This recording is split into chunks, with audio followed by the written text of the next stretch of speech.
खाली करना है 15 तारीख को, खाली करना है, दैट्स इट। स्टेट लैंड इविक्शंस पे हमारे ऑलरेडी 4-5 नोटिस यहाँ पे भी आ चुके हैं। ततापानी वालों को ये आई थिंक चौथा नोटिस था। तो आज तो हम पूरी प्लानिंग से आए थे, पुलिस भी हमारे साथ थी, पुलिस का पूरा कॉपरेशन था, हम भी थे, हम एविक्शन करने आए थे।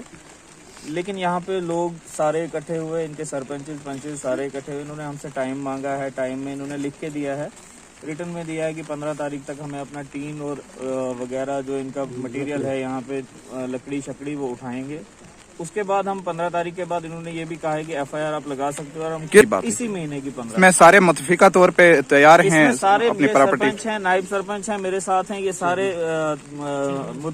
तैयार हैं कि हम 15 तारीख उठा देंगे। 15 तारीख आप आके कुछ भी कार्रवाई कर सकते हो, इवन की FIR भी लगा सकते हो। सर, लोकल जो भी यहाँ पे बिजनेस वगैरह करते हैं, इन तमाम की डिमांड और इनका मुद्दा यही है, इनकी भी एक आवाज है। ये कहना चाह रहे हैं कि हमें कोई मतबादल इसके लिए तलाश किया जाए। तो इंतजामिया इस मामले में क्या कर सकती है? हम लोग भी इनके लिए ही काम कर रहे हैं। हम यहाँ पे ये जो टेम्परेरी स्ट्रक्चर्स हैं, नाजायज कब्जे हैं, ये हटा के एक परमानेंट स्ट्रक्चर, एक अच्छे से स्ट्रक्चर बना के, इतना गंद पड़ा रहता है, हम यहाँ पे वॉशरूम्स वगैरह सारी एक फैसिलिटी देना चाहते हैं।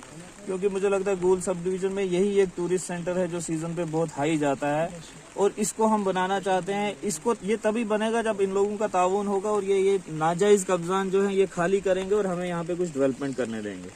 किसी का नहीं छिन रहा है, जिसका भी कब्जा है हम उनका एक लिस्ट बनाएंगे जिसका यहाँ पे कब्जा है, और उसके बाद जब ये स्ट्रक्चर्स बनाएंगे उनको वही दुकानें किराए पे दी जाएंगी। रोजगार किसी का नहीं छिनेगा, जो कब्जे में है उसको दुकान दी जाएगी, इवन कि उससे एक रेंट लिया जाएगा, थोड़ा सा रेंट के बेस पे दुकान दी जाएगी, उससे हमारा रेवेन्यू भी जनरेट होगा, उस बंदे का रोजगार भी चलेगा। सर, ये हदफ कब तक कंप्लीट हो सकता है? कितना टाइम इसके लिए दरकार है? देखिए, इसमें ये टूरिज्म में आ चुका है। इसमें पहले तो लैंड खाली करना है, उसके बाद लेआउट प्लान बनेगा, उसके बाद सारा प्लान आउट करके हम जो भी बनेगा स्ट्रक्चर वो R&D पे डिपेंड करेगा कितना टाइम लेते हैं वो। ओके। इंतजामिया भी यहाँ ततापानी पे तशरीफ लाए थे, आप भी आए थे, तो क्या कहने जा रहे हैं इस मामले में? देखिए, इस मामले में क्लियर कट मैसेज था गवर्नमेंट की तरफ से। जो भी नाजायज कब्जात थे हमारे, जहां पर लोगों के कहीं न कहीं रोजगार छीना भी जा रहा है, लेकिन अभी तक सिर्फ मुझे नहीं लगता साबित हो सकते हैं इनके दावे, आज तक भी आया है। मुझे नहीं लगता यहाँ पर लोगों को ऐसा करना चाहिए, लेकिन अगर किया भी है, मैं चाहता हूँ कि जल्द अज जल्द इनका जो स्ट्रक्चर थे वो ढह जाए, लेकिन उसके साथ साथ में ही उनको रोजगार दिया जाए, जैसे तहसीलदार साहब ने अपने बयान में कहा। लेकिन कहीं न कहीं ये साबित होता है, पिछले 2002 से भी ये चीजें यहाँ पर की जा रही है। DC साहब भी एक बार मौके पर थे। तो अब मसला ये है कि हम लोगों के साथ हैं, लोगों की जो उनके साथ में है, मगर ये चीज लोगों को फराहम नहीं कर सकते हैं। हम दोबारा भी बना सकते हैं, हमारी अपनी जमीन है, जम्मू कश्मीर हमारा किसी का नहीं है, क्योंकि हम यहाँ के बाशिंदे हैं, हम यहाँ की तर्जमानी करते हैं और हमें तर्जमानी करना फर्ज है। हम हिंदुस्तानी, मेरे ख्याल में कहीं न कहीं बहुत ज्यादा नुकसान इन लोगों को, खासकर जो यहाँ पर दो वक्त की रोटी जो कर रहे थे। हालांकि आपको पता है, खुद यहाँ सीजनल काम चलता था, कोई परमानेंटली काम नहीं है यहाँ पर। अभी भी देखिए, हमारा लोकल टूरिस्ट प्लेस है, कोई नहीं है यहाँ पर। आज ये बदकिस्मती के साथ जब ये ढहाना शुरू हो गया, सरपंच साहब भी मेरे साथ में यहाँ पर हैं, ये चीज इनको नहीं करनी चाहिए थी। अगर वे कर भी लेते हैं, फिर बड़ा फास्ट तरीके से इनको मुहैया करें, दुकानें मुहैया करें और रेंट पे दे दें, ताकि यहाँ का जो इकोनॉमिक है, ताकि यहाँ का जो रोजगार है फिर से जनरेट हो पाए। गवर्नमेंट का एक ऑर्डर है जिसे फॉलो किया भी, यहाँ पे आपके भी सिग्नेचर्स हैं, तमाम लोगों ने मतफीका तौर पे गवर्नमेंट के इस ऑर्डर को वक्ती तौर पे तस्लीम किया है। लेकिन फिर भी क्या डिमांड रहेगी पब्लिक की तरफ से? पब्लिक की तरफ से मेरी पर्सनल डिमांड भी रहेगी। As an block development councillor, मेरा ये पंचायत भी पड़ता, मैं यहाँ का चेयरपर्सन मैडम का ब्लॉक का, मेरा यही रहेगा गवर्नमेंट से, अगर ये चीज हटाते हैं ठीक है, हम गवर्नमेंट के साथ हैं। पब्लिक हमारी, ये डेमोक्रेसी है, ये by the people and for the people होता है। लेकिन कहीं न कहीं अगर लोगों को फिर से वही मुसीबत का सामना करना पड़ेगा, लेकिन जैसे दूर से हमारे यहाँ आते, कहाँ रहेंगे? एक शायद यहाँ पर टोटल पड़ा टूरिज्म का, उसके बाद में यहाँ लोग ही जनरेट कर रहे थे ताकि यहाँ के लोगों का रोजगार मयसर हो, और लोग रहते थे रातों को, क्योंकि साथ में हमारी छोटी बहनें होती हैं, छोटे बच्चे होते हैं, उनका रहन सहन का करना गवर्नमेंट को काफी वाज़ेह तरीके से करना चाहिए। रजा भाई, सबसे पहले मैं आपका शुक्रिया अदा करता हूँ कि आप यहाँ पे आए। जैसा कि आप जानते हैं, पूरे जम्मू कश्मीर के अंदर जहाँ भी स्टेट लैंड है उसको खाली किया जा रहा है, तो हम कानून के दायरे के अंदर है, इसमें कोई शक नहीं है। लेकिन वक्ती तौर पर जो यहाँ तत्तापानी की बात है, मेरी पंचायत के अंदर ये पड़ता है, पूरे जम्मू कश्मीर का एक ये टूरिज्म सेंटर है।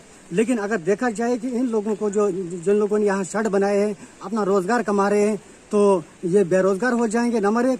नंबर 2, तो जो स्याह लोग आते हैं उनको भी बहुत दुश्वारी का सामना करना पड़ेगा। अब यहाँ तहसीलदार साहब आए थे, बहुत अमला आया था, अब उनने टाइम मांगा इनको खाली करने के लिए, क्योंकि पुलिस भी आई थी। अब देखो कानून जो है, कानून अपना काम करती है। जारी रखो। तो सर ये बात है कि मैंने पहले भी रेजोल्यूशन दिए हैं इसके बारे में। असल में ये जो तत्तापानी है, ये मेरी पंचायत के अंदर है, ये इसकी इनकम पंचायत को आनी चाहिए। अगर एक्ट को देखा जाएगा तो मैंने डीसी साहब से कई बार मुतल्लक किया है कि इसको पंचायत अंडर किया जाए। इस वक्त तो एडमिनिस्ट्रेशन यहाँ खुद आती है, लेकिन अगर पंचायत के अंडर होता तो शायद ये लोग बेरोजगार नहीं होते। तो अब कारण ये है कि अब ऐसा न कहीं हो कि इसकी पहचान ही खत्म हो जाए, क्योंकि जम्मू कश्मीर के अंदर अगर देखा जाए तत्तापानी एक मशहूर जगह है। लेकिन जैसा देखा जाता है, जैसे सरकार कर रही है, जैसा हो रहा है इन लोगों के साथ, नोटिस पहले भी लगा। देखिए सर, इसमें मैं कहता हूँ जैसे कि इनने कम टाइम वक्त भी दिया उठाने में, डिसमेंटल करने में, तो जितना कम टाइम दिया भी इतना कम टाइम हमें बनाने में भी चाहिए, क्योंकि यहाँ स्याह लोग जो आएंगे वो उनको बड़ी दरपेश मुश्किल सामना करना पड़ेगा। इन लोगों को शेड बना के तकरीबन 50-60 से अब वो लोग जो है घर जो है इस पर चल रहे थे। अब वो सारे बेचारे जो है बेरोजगार हो गए। इनकी डिमांड ये है कि हमारा रोजगार हमसे छीना गया है। लेकिन मेरी सरकार से ही मुतालबा है, एडमिनिस्ट्रेशन से मुतालबा है कि वो स्ट्रक्चर बना दें विद एंड 1 महीने के अंदर बने, वैसे के वैसे फिर इनको मुकर्रर किराया जो जायज होगा इनसे लिया जाए। तब तक मेरी एडमिनिस्ट्रेशन से गुजारिश ये है कि जितना उनके पास फंड्स है, अब मैं 15 तारीख तक मैं डीसी साहब से भी मिल जाऊंगा इंशाल्लाह 10 तारीख के अंदर, कि अगर इनके पास फंड्स है थोड़ा बहुत, तो उतना ही ये स्ट्रक्चर को भी खाली करें। जितना इनके पास फंड्स है, चाहे वो 10 लाख है, 10 लाख का ही स्ट्रक्चर उठाएं, उनको बना कर दें, ताकि आस्ता आस्ता जो है वो सारा स्ट्रक्चर खाली हो जाए। आम जनता को भी मुश्किलात है यहाँ के लोगों को, लेकिन जो बाहर से आते हैं कश्मीर से, अब सीजन शुरू हुआ है, उन लोगों को दुश्वारी आ जाए।